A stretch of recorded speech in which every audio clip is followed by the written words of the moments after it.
Oke teman-teman, inilah 5 kesalahan kami dalam bisnis apotek di masa pandemi. Dengan saya, apoteker Andi. Yeay! Kayak wong edan dhewe aku wis pokoknya ngomong dhewe wis rapopo gitu kan. Disclaimer dulu nih. Aku pengen disclaimer nih. Disclaimer yang bisa bisnis itu bapak mertua dan istri saya gitu ya. Jadi yang bisa bisnis, yang ngajarin saya bisnis itu bapak mertua dan istri saya. Jadi kalau mau punya apotek yang bagus itu nikahin istri yang udah punya apotek gitu dan bapak mertuanya pinter apoteker juga gitu ya. Ya itu tips pertama itu. Oke, itu tips dari saya. Sekian, terima kasih. Assalamualaikum warahmatullahi wabarakatuh. Wes rampung. Ya, kemudian disclaimer juga ya. Saya belum terbukti sama sekali berhasil mengelola apotek karena satu apotek dikelola oleh istri saya dan satu apotek dikelola oleh bapak ibu kandung saya. Oh ya, sebagai pemberitahuan, Mas Alexander udah masih ada, masih monitor Mas Alex? Masih ya? Pak. Masih ya? Masih, pasti Pak. Masih lah. Nah, bapak saya ini 30 tahun di Kalbe juga di Enseval. Jadi saya kuliah itu dari beasiswa Enseval. Itu. Memang terkoneksi semua nih, ya, Pak Andi. Terkoneksi ya.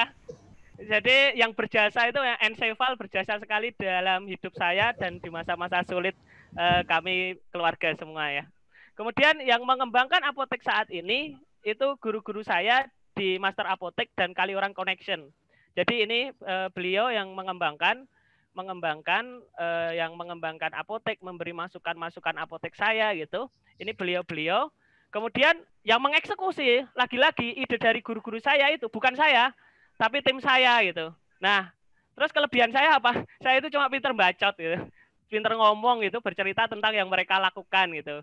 Nah, jadi kalau dikatakan berhasil, saya belum terbukti juga dan dikatakan bagus juga belum bisa dikatakan seperti itu karena mereka semua yang melakukan. Oh ya teman-teman, saya sedang belajar perilaku Nabi Muhammad SAW ya, yaitu senang jualan. Jadi nanti kalau di setiap slide ada pesan sponsor, jangan alergi ya. Ya, alhamdulillah dapat backup dari Rasulullah. Untung dulu Rasulullah berdagang ya. Itu ya. Ya, oh punten. Kalbe saja Pak Andi tanpa nutrisional ya. Terima kasih. Oke Mas, besok diundang lagi tak ganti itu logonya. Oke. Terus jangan jadikan saya role model ya, karena saya bisa berdiri di sini berkat masih tertutupi aib-aib dari orang-orang hebat yang menutupi aib-aib saya adalah dosen-dosen farmasi UMY ya. Mereka semua yang sampai sekarang menutupi aib-aib saya sehingga di luar saya nampak hebat gitu. Padahal ya kayak gitu ya, tukang tidur, tukang ini ngantuan gitu kan.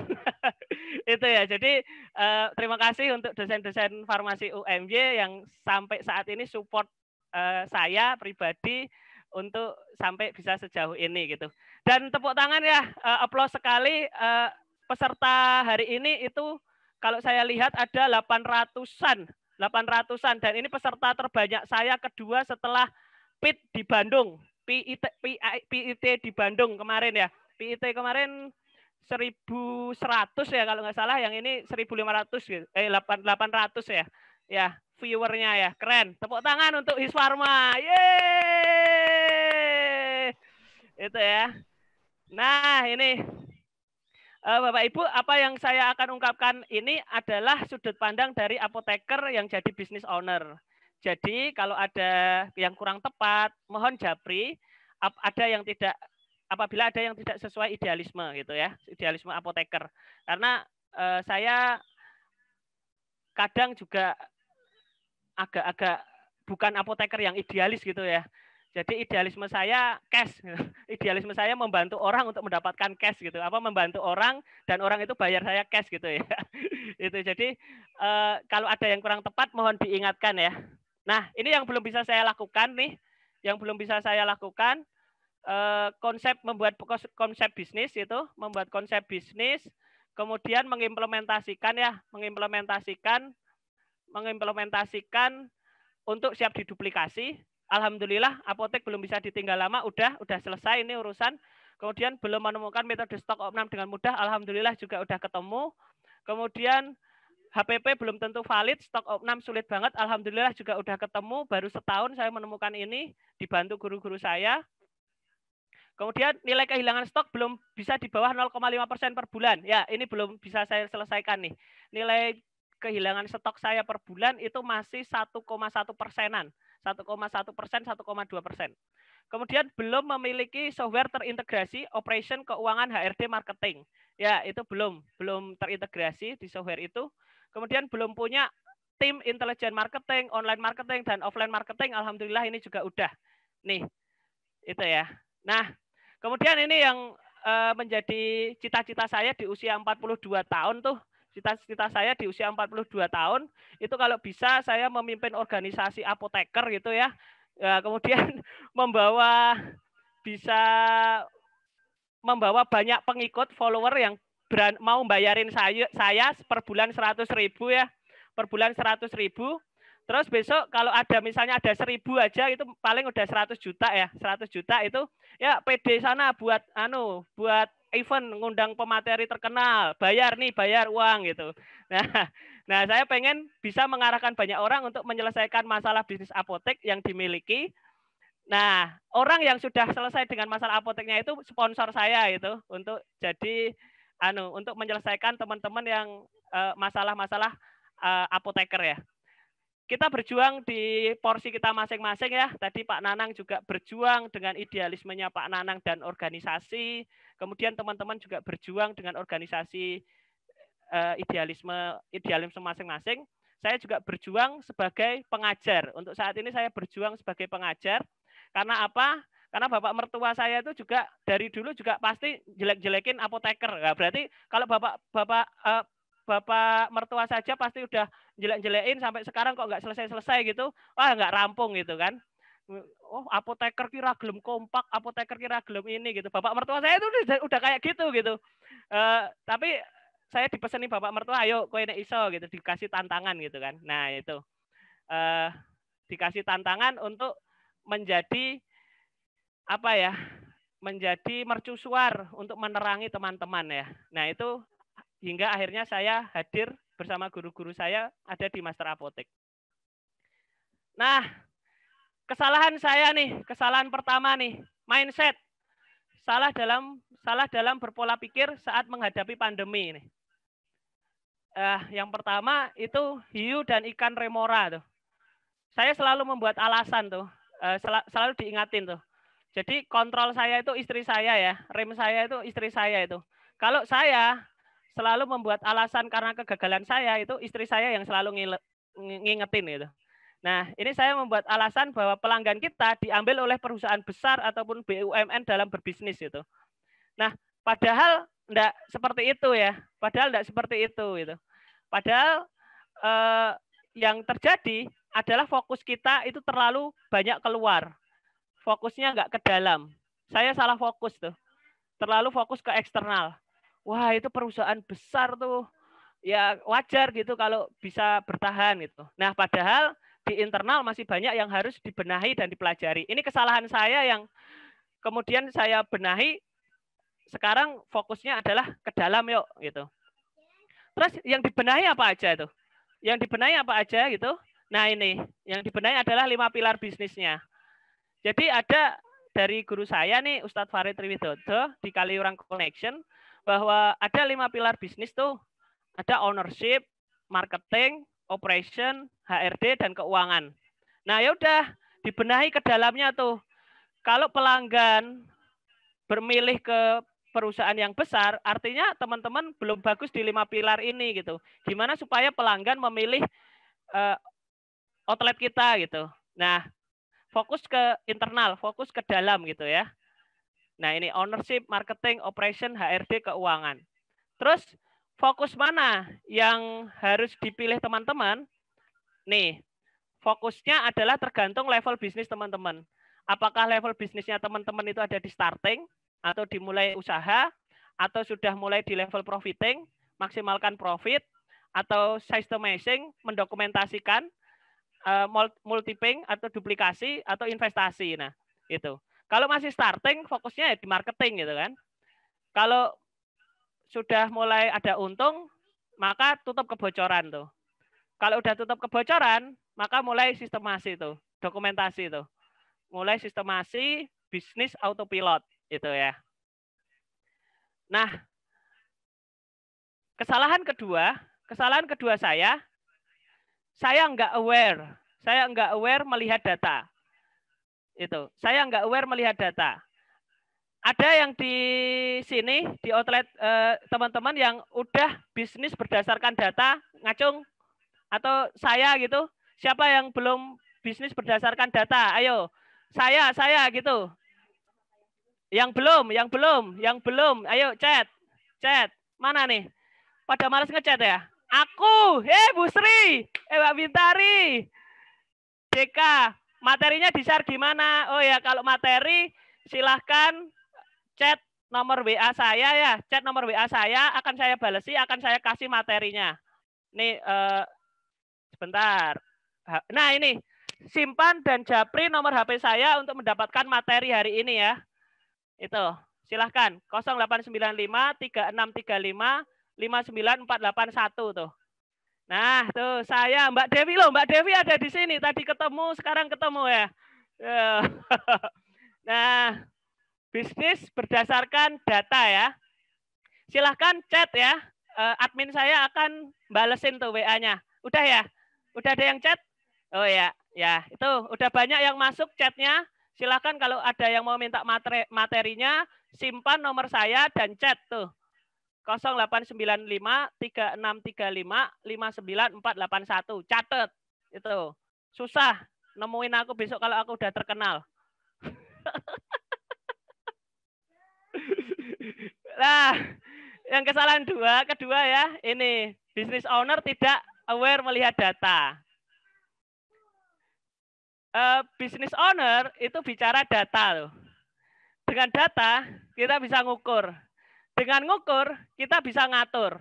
Tanpa data, kita cuma kukur-kukur. Siapa yang cuma kukur-kukur gitu? Omset kok turun ya? Kukur-kukur gitu ya. Ada yo? Ada nggak? Kukur-kukur aja kan? Kalau nggak ada data ya cuma bisa kalau nggak ada data ya cuma kukur-kukur, nggak bisa ngukur gitu kan? Tuh Mbak Farida gitu. Nah ini ya, lanjut ya. Nah, pertanyaan selanjutnya adalah omset atau net profit. Ada apotek A, omsetnya 200 juta, HPP-nya 85%, 170 juta. Laba kotornya 30 juta. OPEC-nya 10%, 20 juta. Netnya cuma 5% tuh, 10 juta. Apotek B, omsetnya sama tuh. HPP-nya 80% tuh. 160 juta. Laba kotor 40 juta. OPEC-nya 20 juta. Netnya 20 juta. Pilih apotek yang mana? Ayo, chat. Pilih apotek yang mana? Yang B. Yang B dong. Ya, betul. Yang B. Nah, pertanyaannya, ada yang udah bisa ngitung HPP? Ada yang udah bisa ngitung HPP? Semua orang bisa memilih apotek B. Tapi pertanyaannya apakah bisa menghadirkan data ini di apotek teman-teman? Cirinya, orang yang bisa menghadirkan data di apotek ini, cirinya adalah 1 bulan pasti stok opnam. Stok opnam dengan rutin. Ya, bagaimana cara stok opnam yang cepat? Ini maksa perlu dijawab nih. Ikuti workshop Master Apotek September. Dicatan. Maksa loh. Aku sebenarnya nggak mau jawab loh. Gitu. Tapi maksa ya udah tak jawab itu. Jualan itu. Nah, atau besok nih ada workshop nih manajemen keuangan apotek, deteksi sehatnya apotek gitu. Nah, teman-teman, kalau nggak pernah stok opnam gimana? Angkat tangannya kalau nggak pernah stok opnam. Angkat tangannya semua, istighfar. Astagfirullahalazim, astagfirullahalazim gitu. Ya, kalau nggak bisa stock opnam, maka laporan keuangan nggak valid dan HPP-nya jelas nggak valid. HPP pasti coba berdasarkan software gitu kan. Nah, oke lanjut ya. Nah, ini teman-teman, ini kesalahan saya gitu. HPP bulan Maret saat COVID-19 memuncak, itu total omsetnya tinggi sendiri tuh. Tinggi sendiri tuh. Serius, omsetnya tinggi sendiri, paling tinggi sendiri di tahun ini ya.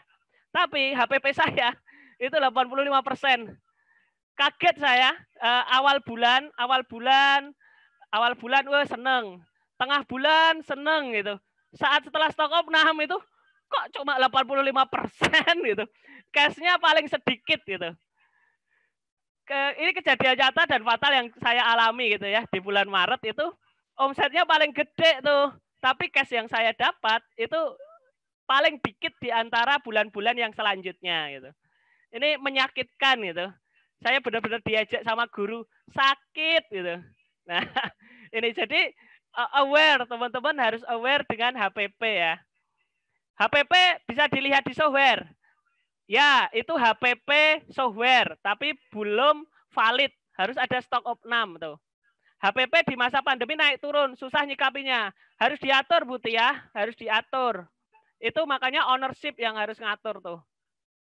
Nah, omset saat COVID itu paling tinggi, tapi cash yang saya peroleh itu paling sedikit daripada normalnya. Kenapa HPP bisa terjadi seperti ini? Kita analisa tuh. Yuk kita analisa. Nah, ternyata di apotek saya itu produk-produk margin tinggi turun penjualannya tuh. Produk yang hijau itu ya. Dilihat yang hijau itu resep dokter langsung tuh merosotnya drastis, hampir 25%. Sekarang itu hampir 50% tuh merosot resep dokter tuh. Cek kesehatan itu tuh kosong, langsung 100% hilang, shred gitu kan. Produk unggulan itu juga stabil, sekarang mulai naik lagi tuh. Sementara alkes yang naik itu marginnya yang tipis-tipis. Alkes naik tapi marginnya yang tipis-tipis kayak masker, hand sanitizer, nah itu. Kemudian obat bebas itu juga naik. Ini yang menjadi marginnya kita tipis-tipis seperti ini gitu ya. Nah,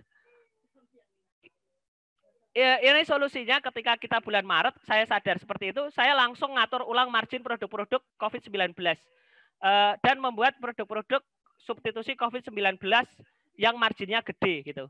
Jadi kita gerakkan kru untuk menjualkan, mengarahkan produk-produk substitusi COVID-19 yang marginnya gede dan atur ulang produk-produk margin itu. Dicatat tuh, kita catat. Karena apa? Karena ini fatal kalau kita nggak benahi marginnya, kemudian besok bulan habis Maret, April, Mei. Mei itu udah saya benahi lagi karena udah mulai stabil tuh harga-harganya. Kita benahi lagi ke harga normal. Ini sebenarnya kelemahan ya, kelemahan outlet kami ya. Dan saya bocorkan di sini ya, apalagi ini Jogja semua ya. Ya, tapi nggak apa-apa lah. Itu, uang udah nggak jalan. Sekarang udah tak benahi harganya. Nah, ini HPP setelah COVID itu 80% tuh. Belum baik sih. HPP saya baik bisa sampai 75, 72% ya. 75, 78, 76, 80%. Masih 80% nih bulan April. Nah, dilanjut nggak? Kesalahan ketiga. Lanjut nggak? Mana komen dong? Lanjut. Lanjut. Oh, lanjut. Oh, lanjut. Mana lanjut? Nggak capek? Ya, Anda puas, saya lemas. Wah, minum dulu, minum deh. Teriak-teriak kayak orang gila loh, saya di sini itu loh. Nyentai. Suaramu membangunkanku. Hei, Tangi, hei. Minum. Busri loh. Ayo, suaraku atau materiku yang bikin mual-mual, ya kan? Yang nggak pernah stok opnam perlu mual-mual. Dramaminnya disiapkan. HPP bagus, ya mulai bulan-bulan selanjutnya HPP bagus, tapi timbul dua masalah tuh. Barang COVID mulai tidak laku atau terlalu mahal tuh. Pilihannya adalah jual tuh barang-barang COVID dengan net segera atau kasihkan. Kemudian omset mulai turun lagi dan trafficnya yang ini naik turun ya.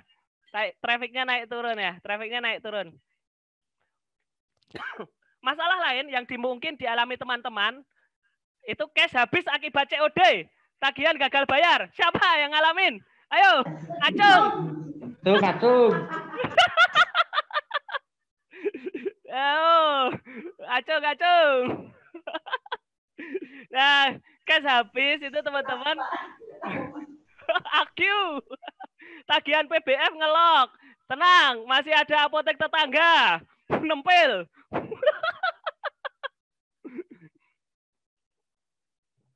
Bagi yang kayak gini, teman-teman sebaiknya cari dead stock-nya, kemudian jualin yang dead stock.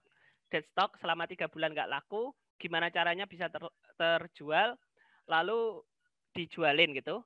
Terus kemudian order produk-produk yang Pareto. Kalau saya biasanya minggu ini order, besok enggak. Minggu ini order, besok enggak. Tapi Pareto aja yang diorder. Itu ya. Itu golek bolo, akeh bolone. Sudah. Nah, itu. Nah, teman-teman, ini ya, perbandingan uang cash sama hutang dagang itu paling maksimal 1:3. Saya nyaman itu 1:1 atau 1:2. Kalau udah 1:3 itu bisnisnya udah nggak nyaman. Udah ngelihat perbandingan uang cash dengan hutang dagang harian. Harian itu kita laporkan, ada laporan keuangan harian. Itu perbandingannya 1:3, 1:3 itu udah nggak nyaman. Saya pasti udah marah-marah sama istri saya. Iki piye iki kok kaya ngene duite gitu kan. Do nanti wae gitu.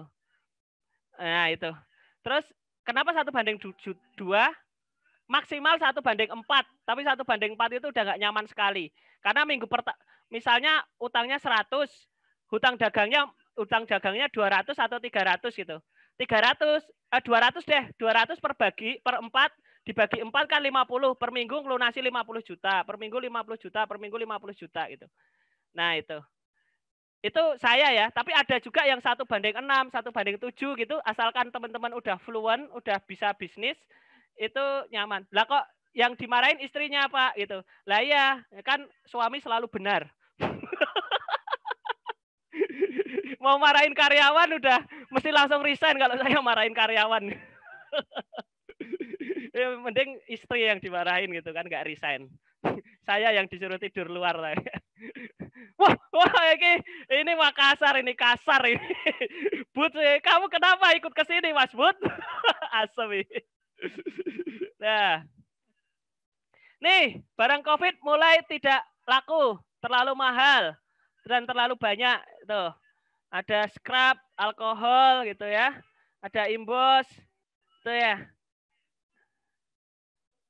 Nah, ini pertama pantau harian produk khusus COVID. Pantau harian produk khusus COVID ya. Pantau harian khusus COVID. Alkohol overstock. Gimana caranya ngatasin alkohol overstock? Tapi tolong kalau misalnya ini salah jangan ditiru, saya langsung ditegur ya. Nanti saya kasih solusinya. Ini solusi yang pertama tuh. Letakkan produk di area kasir. Minta kru outlet untuk cross selling, masukkan dalam SOP. Kemudian sounding selalu di setiap briefing awal tentang data-data penjualan produk COVID. Kemudian leader diberikan target penjualan produk COVID. Kalau nggak bisa ngatur karyawan gimana? Pecat. Cari yang bisa diatur.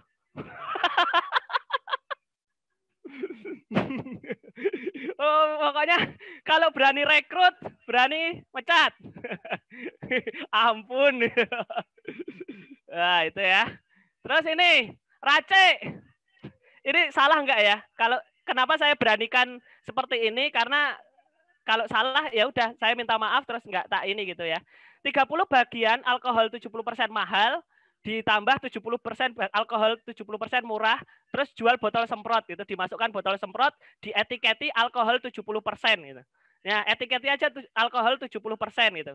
Ya terserah harganya bisa dibuat harga 10.000, 15.000 itu masukkan ke kasir ya. Nah, itu. Nah, jadi diuntungin sedikit terus karyawan dikasih, kalau karyawan jualin ini dapat 2.000 gitu. Nah, itu. Jadi jualannya itu sebenarnya jualan alkohol 70% sama botol gitu. Diingatkan ya kalau salah ya. Tapi kayaknya enggak deh, enggak salah deh gitu. Ya, enggak ya, setuju ya enggak salah siapa? Ayo. Iya sudah enggak ada yang beli alkohol semprot ya. Ya itu. Makanya itu botol semprotnya udah susah nempel nggak aku. Kita punya berapa ya? 1.000 atau berapa ya? Jadi nempel. Nah itu. Nah kemarin saya kepikiran bener hand sanitizer repack. Wah iso dituntut ini dengan hak paten ya, hak dagang ya. Nggak saya lakuin, nggak saya jadiin itu, nggak saya jadiin itu ya. Ya yang alkohol yang bisa ya itu. Nah ini analisa saya ya. Analisa data keuangan saya, tapi cuma saya buat grafik-grafik aja.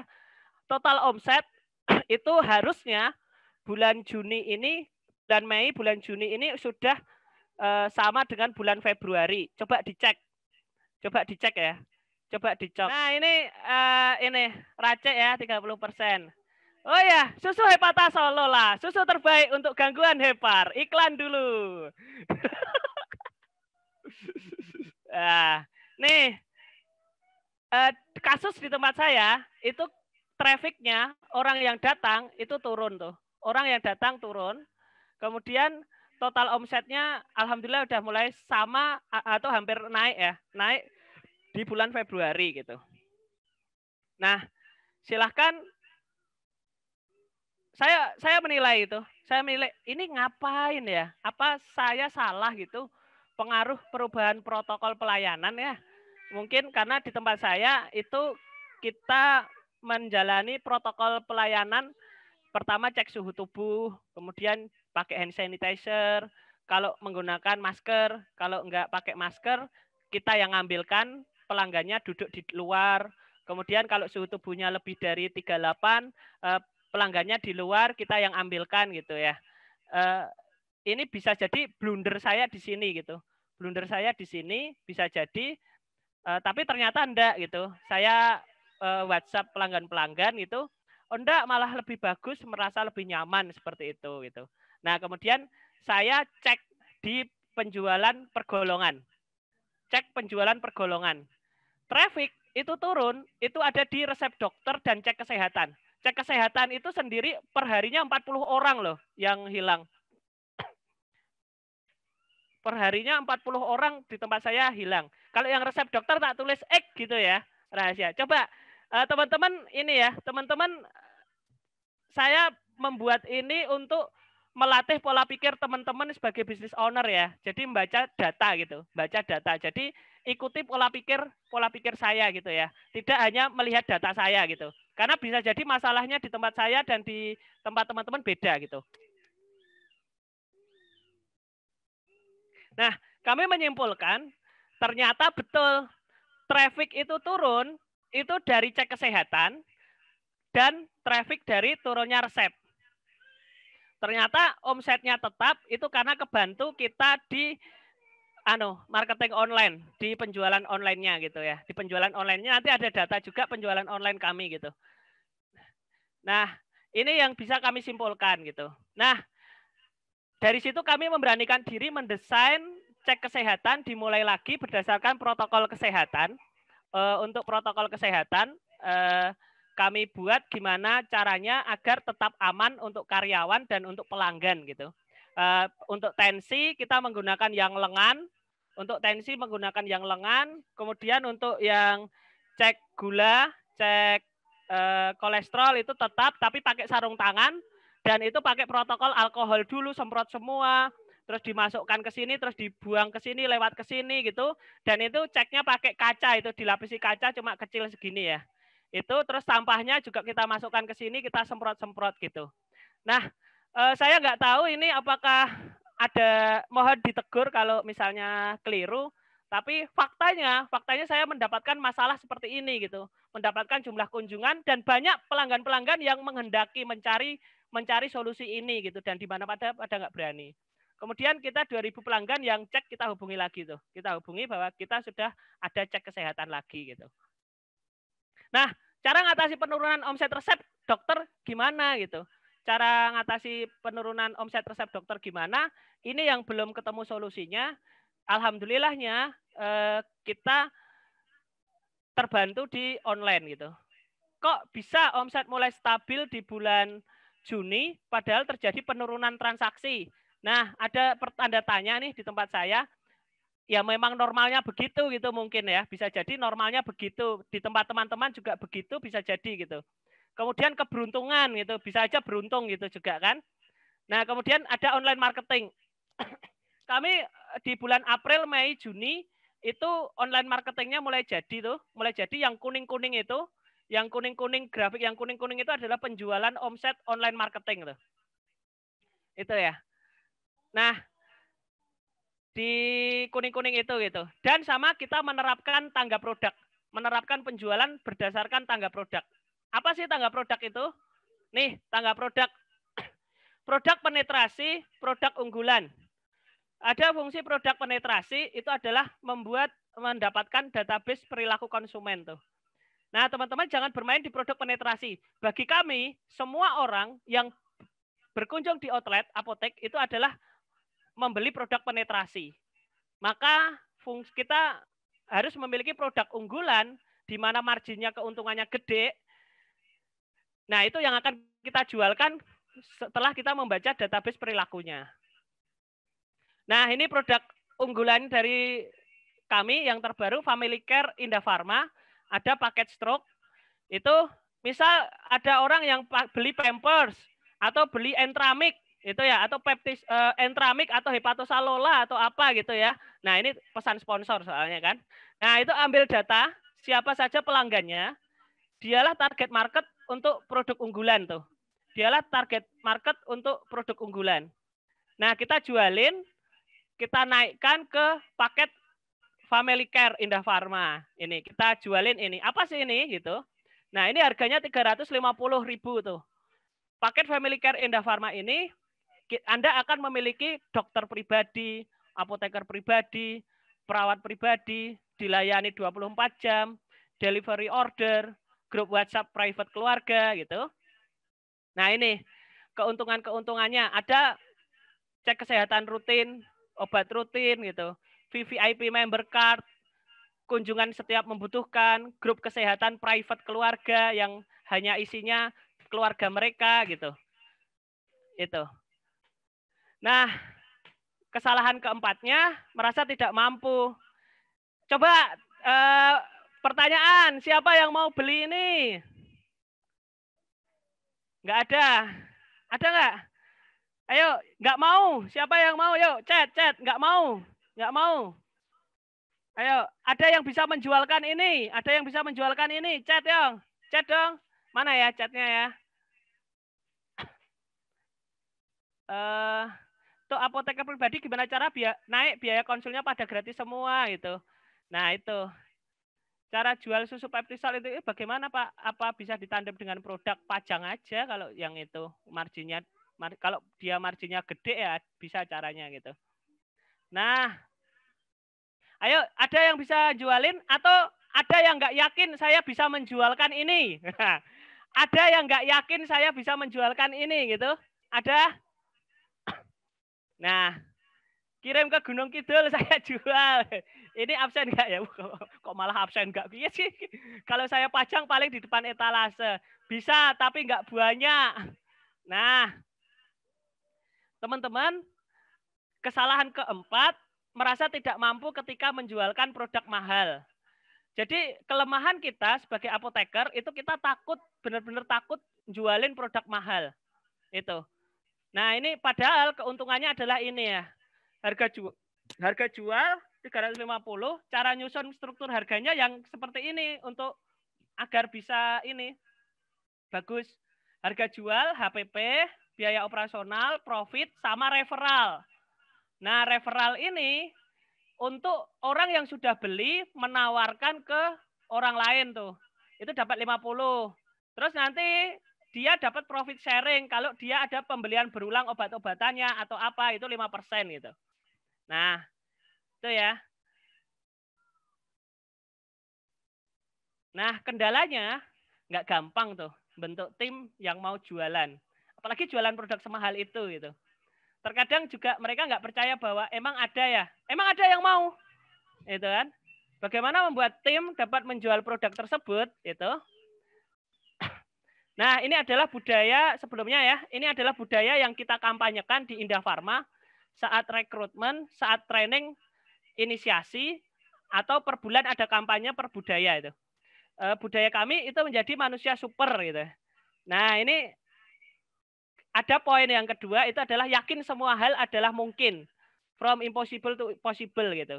Deal down, mendahulukan keridhaan, ngotot dalam capai target gitu.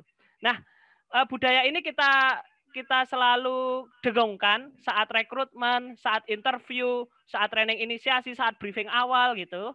Sehingga kita bisa mudah menjelaskan kejadian-kejadian iman, kejadian-kejadian yang perlu diimani gitu.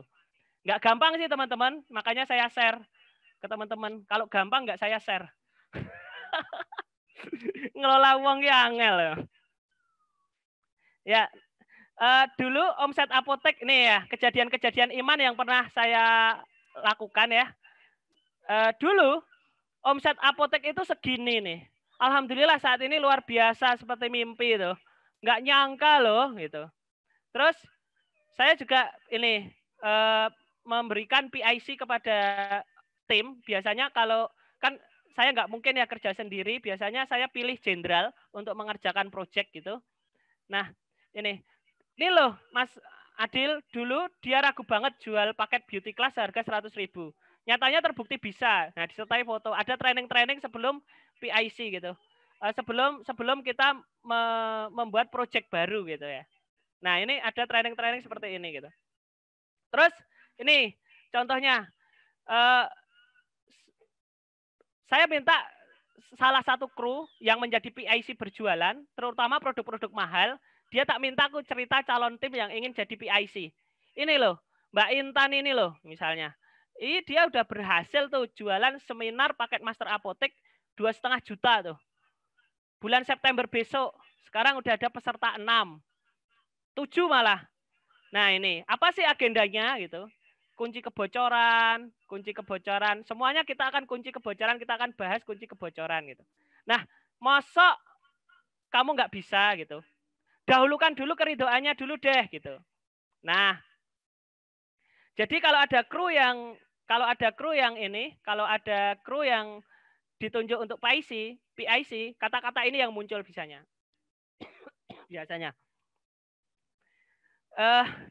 Dahulukan keridoannya dulu deh. Siap.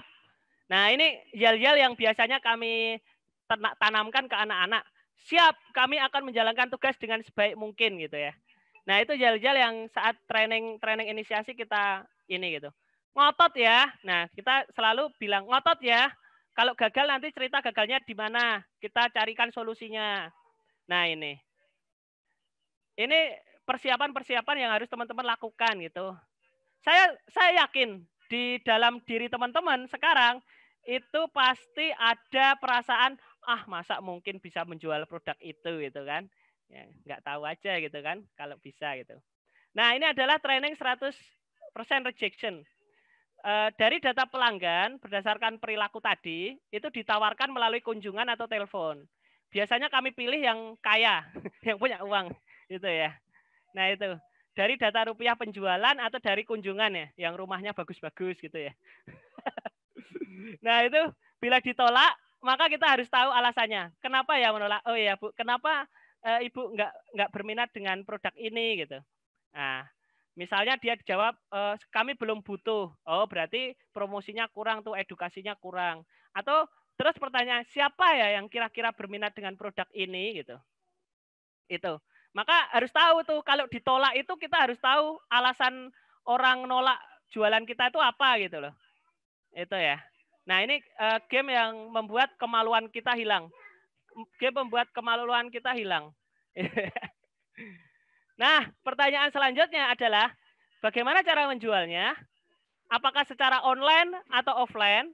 Apakah ada yang mau beli produk-produk tersebut? Bagaimana teknis profit sharing-nya? Bagaimana cara promosinya? Ya, kita bahas di pertemuan selanjutnya. Yeay! Terima kasih. Assalamualaikum warahmatullahi wabarakatuh. Udah Mas Bayu.